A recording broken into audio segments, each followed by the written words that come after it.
Mr. President, I rise today as Israel is at war.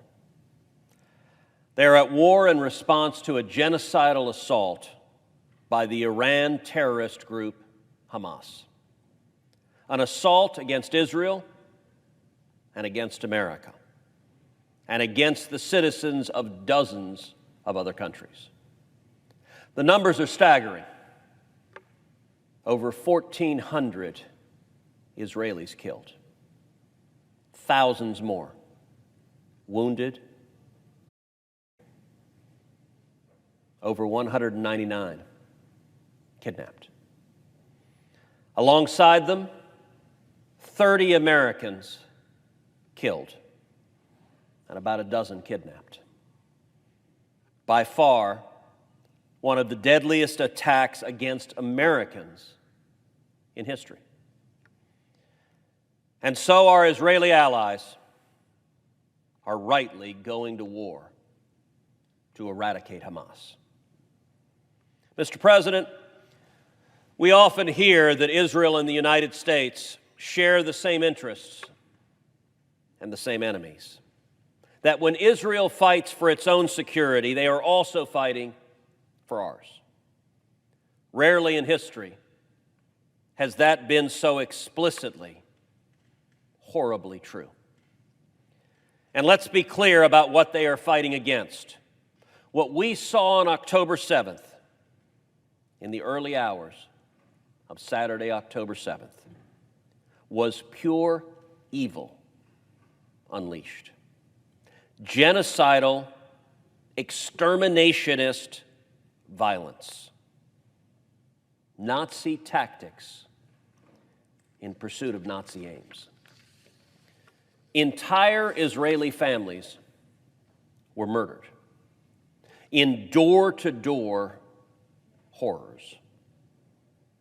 Israeli were brutally slaughtered, burned, and decapitated. Women and young girls were systematic. In some homes, children were shot right in front of their parents. In other homes, parents were shot right in front of their children. And then the children were kidnapped. Husbands and wives murdered in front of each other. Holocaust survivors massacred. In one home, Israelis found the burned remains of an adult and a child who died hugging each other in terror as they were murdered. They were burned to death, clutching each other in their home. And throughout these atrocities, Hamas terrorists gleefully filmed themselves in ecstatic joy. There are harrowing videos of Israeli babies and toddlers in the hands of Hamas terrorists after they were kidnapped. Why were these crimes committed? Because the victims were Jews in Israel. Because Hamas and the Iranian regime, which arms, funds, and controls Hamas, because both are committed to the eradication of Jews. It was the biggest mass murder of the Jewish people in a single day since the Holocaust. At the Supernova Music Festival, which was billed as a celebration of friends, love, and infinite freedom, young Israelis were dancing when Hamas assassins paraglided in, raining terror from the skies.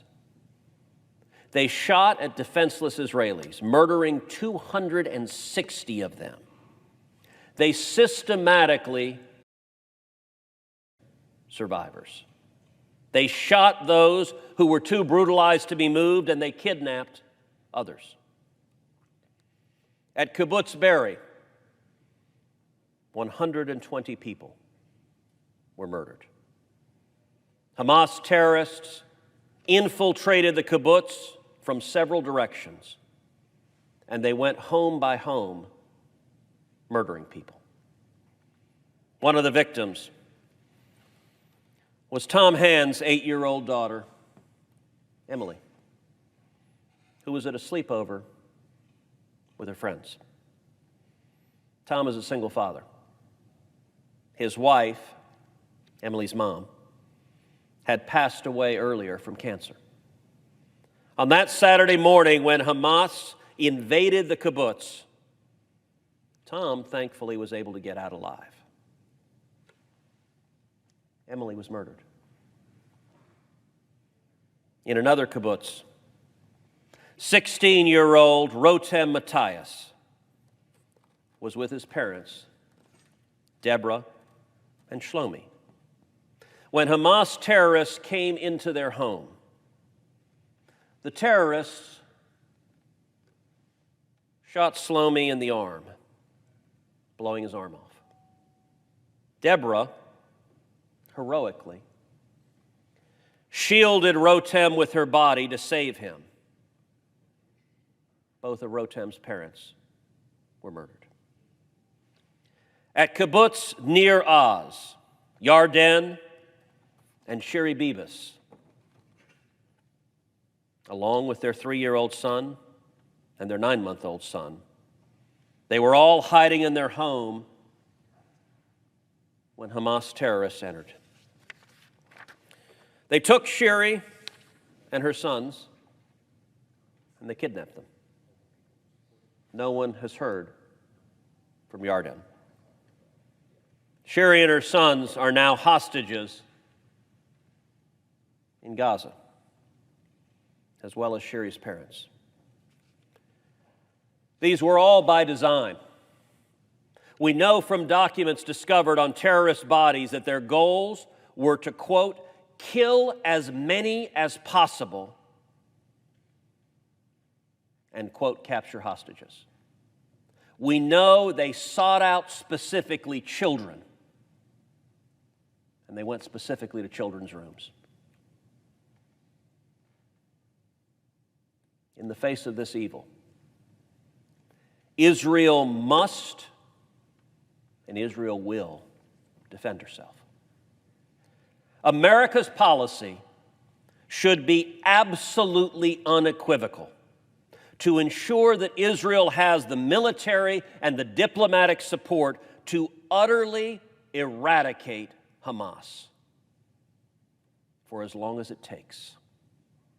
I want to repeat that last part. For as long as it takes. I give you my word that I will do everything in my power and ability and use every resource at my disposal to ensure that that is indeed America's policy.